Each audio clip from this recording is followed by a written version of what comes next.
After 50 years in Parliament and 11 as a Cabinet Minister, I've had some experience of democracy, the limits to it and the threats to it. And all the power that I ever had I got from those who voted for me and to whom I was accountable and from whom I learned everything. The basis of democracy is the belief that we were all born equal and that equality must be accepted by those in power. We should live peacefully. We don't want army. We don't want gunshot in the fight. Probably the main lessons, if you don't keep up the pressure for democratic control, you lose it. It's use it or lose it. And that is something that people find hard to understand. There is never a final victory for democracy. It's always a struggle in every generation. And you have to take up the cause time and time and time again. When we had a president, we'd see a giant global political figure. The man that would be the political leader for 500 million people. The man that would represent all of us on the world stage. The man whose job was so important that, of course, you're paid more than President Obama. Well, I'm afraid what we got was you. And the question that I want to ask, that we're all going to ask is, who are you? I'd never heard of you. Nobody in Europe had ever heard of you. I would like to ask you, President, who voted for you? And what mechanism? Oh, I know democracy is not popular with you lot. And what mechanism do the peoples of Europe have to remove you? Is this European democracy?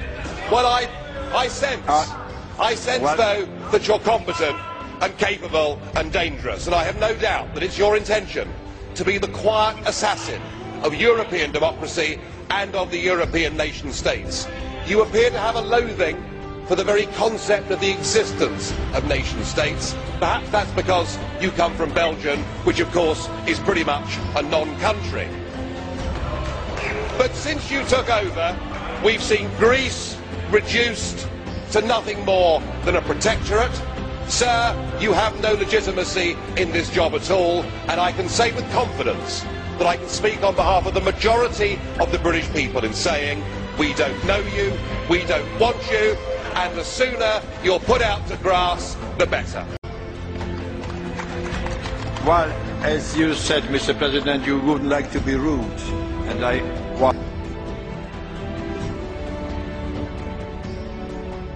Nigel Farage. In generations to come, children will be told a story. They'll be told that once upon a time, Europe was divided. There was a big wall down the middle of it, and the people in the East were very poor, and they had no democracy, and they lived under an evil system called communism that killed millions of its own people.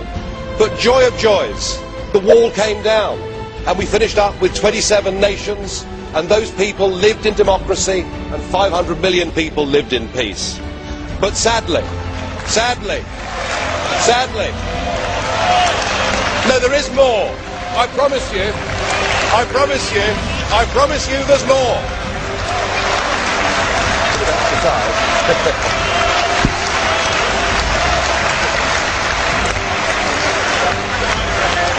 Thank you. I should just sit down now.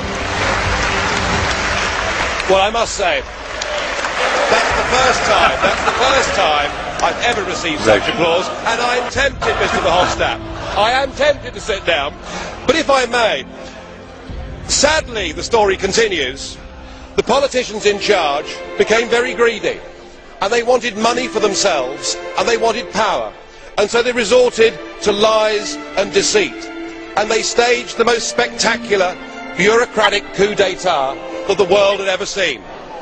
But they didn't need to use any bullets to do it. They were much cleverer, much more scheming than that. No, what they did is they put in place a new treaty. It was called the Lisbon Treaty. And then they gave 27 people total unlimited power.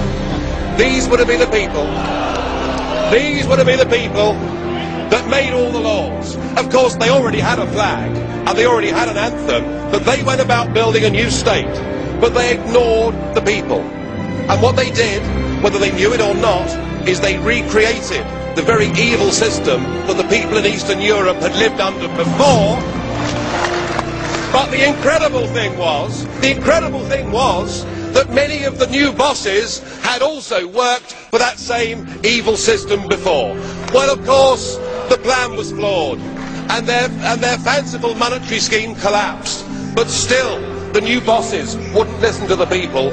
No, they made life tougher and tougher. They put tens of billions into poverty. They denied people a say. And in the end, those people had to resort to violence to get back their nation states and their democracy. Thank you. The moral of the story is they had learnt nothing from history. Thank you, of the European Mr. Parliament, President. before you give this Commission power, remember Thank that you, 60 Mr. years President. ago, an Iron Curtain came down on Europe. Thank you, that now, Mr. President. with this Commission, there is an economic iron fist, and it's being felt in Greece today. We cannot build. Thank you, Mr. President.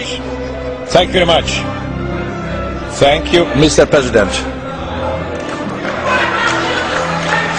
Thank you. Thank you very much.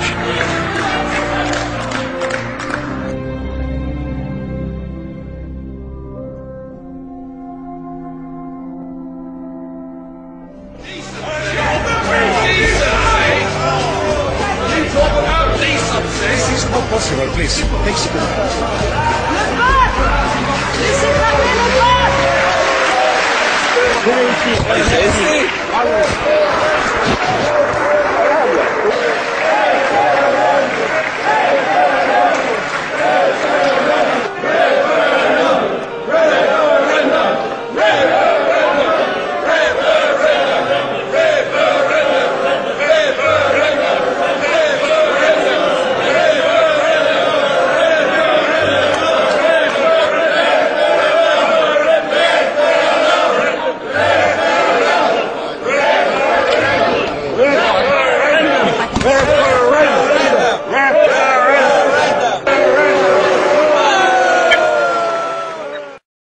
The main lessons, if you don't keep up the pressure for democratic control, you lose it.